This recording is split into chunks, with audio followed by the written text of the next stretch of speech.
Olá pessoal, hoje nós vamos falar sobre paralisia cerebral. O termo paralisia cerebral ele pode ser usado aí para definir qualquer desordem caracterizada por alteração do movimento secundária a uma lesão não progressiva do cérebro em desenvolvimento. O cérebro ele comanda as funções do corpo. Cada área dele é responsável por uma determinada função, como os movimentos dos braços e das pernas, a visão e a audição. Uma criança com paralisia cerebral, ela pode apresentar alterações variáveis que vão desde leve dificuldade de coordenação motora até a inabilidade para segurar objetos para falar ou deglutir. A paralisia cerebral ela acontece durante a gestação, parto ou até após o nascimento, ainda no processo de amadurecimento do cérebro infantil.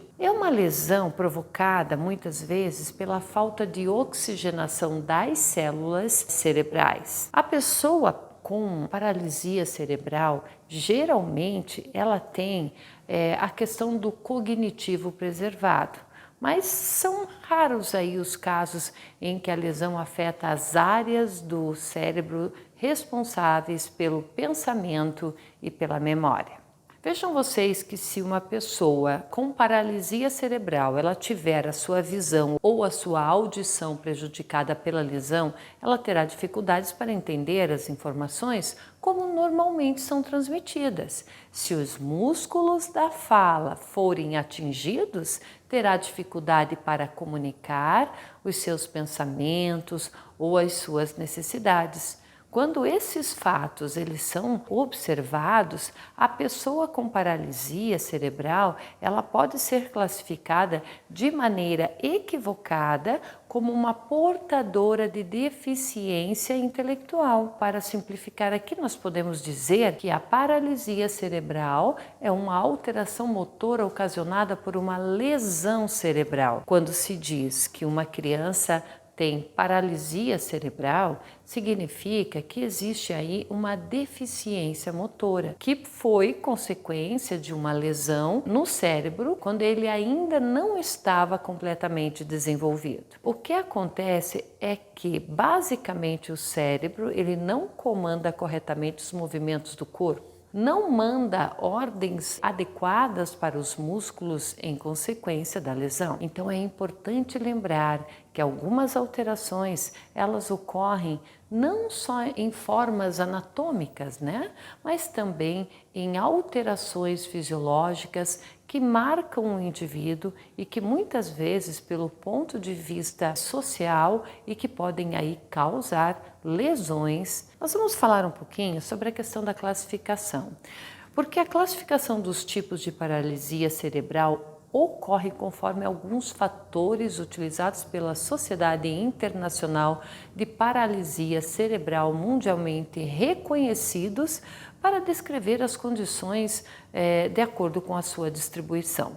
Então a classificação ela é realizada de acordo com a qualidade do tônus, que pode ser espásticas, ou seja, presença aí de hipertonia como caráter permanente, mesmo em repouso.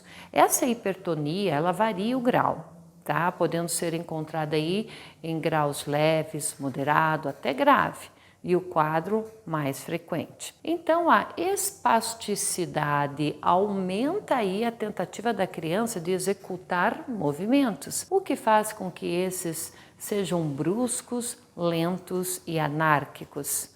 Outro tipo de qualidade do tônus é atetoide. Sim, apresenta aí um tipo de tônus instável e flutuante e movimentos involuntários. A amplitude da flutuação varia de caso para caso, dependendo da complexidade, da condição e do grau de estímulo e esforço. Então, quando uma pessoa tenta executar uma ação, ela aí apresenta movimentos incoordenados de pequena amplitude. Então, há sim ainda a qualidade atáxica, presença de hipotonia com incoordenação motora. A atáxia pura é rara, normalmente se apresenta associada com atetose ou até espasticidade.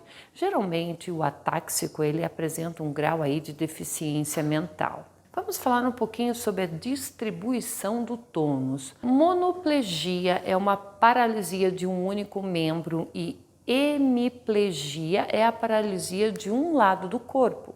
Já o termo diplegia trata-se então da paralisia das partes homólogas aí, né, nas duas metades do corpo. Os termos mais conhecidos são paraplegia, tetraplegia, e o primeiro é quando a paralisia ocorre nos membros inferiores e a tetraplegia é o comprometimento aí dos 4 membros. Para classificar os tipos de paralisia cerebral, a qualidade e a distribuição do tônus são utilizados aí em conjunto as variações mais comuns que ocorrem nos casos de quadriplegia, hemiplegia, diplegia espástica. A atetoide são encontrados mais comumente as quadriplegias e na ataxia as quadriplegias e a hemiplegias. Se você gostou dessa aula, então nos siga nas nossas mídias sociais para ficar por dentro de todas as novidades que estão chegando, ok? Até mais, pessoal!